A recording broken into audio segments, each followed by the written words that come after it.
ఏపీలో సామాన్యులకే కాదు రాజకీయ పార్టీలకు కూడా పెన్షన్ మ్యాటర్ టెన్షన్ పెట్టేస్తుంది. లక్షల మందితో ముడిపడ్డ ఆ వ్యవహారం గెలుపోటముల్లో డిసైడింగ్ ఫ్యాక్టర్ గా మారిందనే ప్రచారం జరుగుతుంది.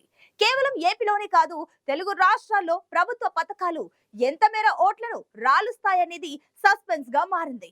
ఎన్నికల వేళ తెలంగాణలో రైతు బంధు, ఏపీలో సామాజిక పెన్షన్లు పొలిటికల్ హీట్ రాజేస్తున్నాయి.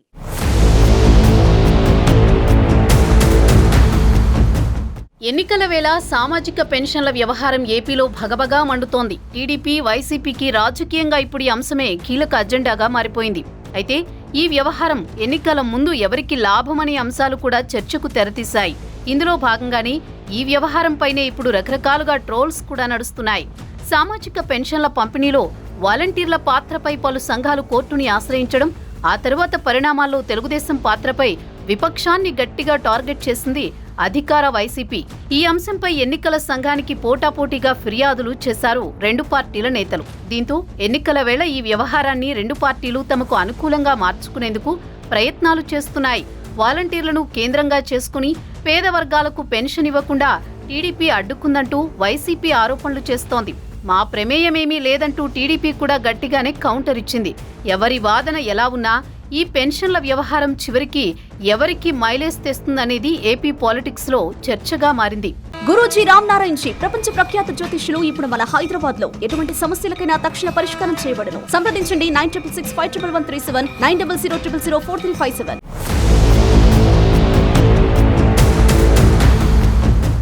తెలంగాణలో గతంలో జరిగిన అసెంబ్లీ ఎన్నికల సమయంలో రైతు బంధు వ్యవహారం కూడా రాజకీయంగా ఇలాంటి టెన్షనే క్రియేట్ చేసింది.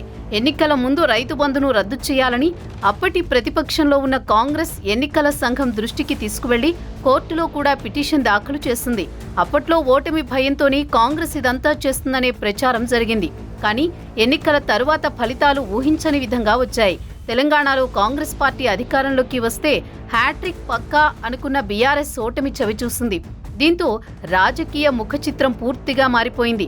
ఇక్కడ గమనించాల్సిన విషయమేమిటంటే బీఆర్ఎస్ పార్టీ 9.5 ఏళ్ల పాటు అధికారంలో ఉండడంతో సహజంగా ఉండే ప్రభుత్వ వ్యతిరేకత ఓటమికి కారణమైందనే అభిప్రాయం కూడా ఉంది.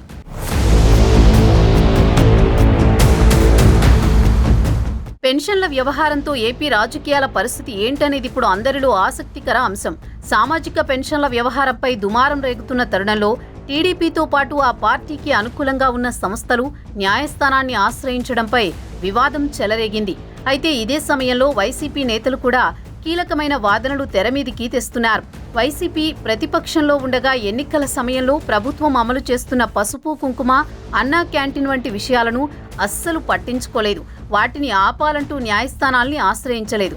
అయితే ఇప్పుడు మాత్రం 58 నెలలుగా కొనసాగుతున్న పెన్షన్ల పంపిణీ చివరి 2 నెలల్లో టీడీపీ పిటిషన్లు వేసి అడ్డుకోవడాన్ని రాజకీయ దిగజారుడు అంశంగా హైలైట్ చేస్తూ ఫైట్ చేస్తోంది వైసీపీ. అయితే పార్టీల తలరాతల్ని ఈ పథకాలు ఎంతవరకు మార్చేస్తాయనేది కూడా ఇప్పుడు ప్రస్తావనకు వస్తోంది. ఇక్కడే తెలంగాణ అంశాన్ని కూడా అంతా చర్చించుకుంటున్నారు.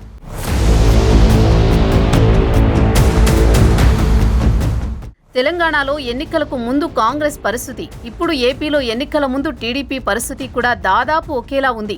కానీ తెలంగాణలో బీఆర్ఎస్ పార్టీ 2 సార్లు అధికారం దక్కించుకుంది. ఏపీలో మాత్రం జగన్ పాలనకు కేవలం 5 ఏళ్లు సీనియారిటీ మాత్రమే ఉంది.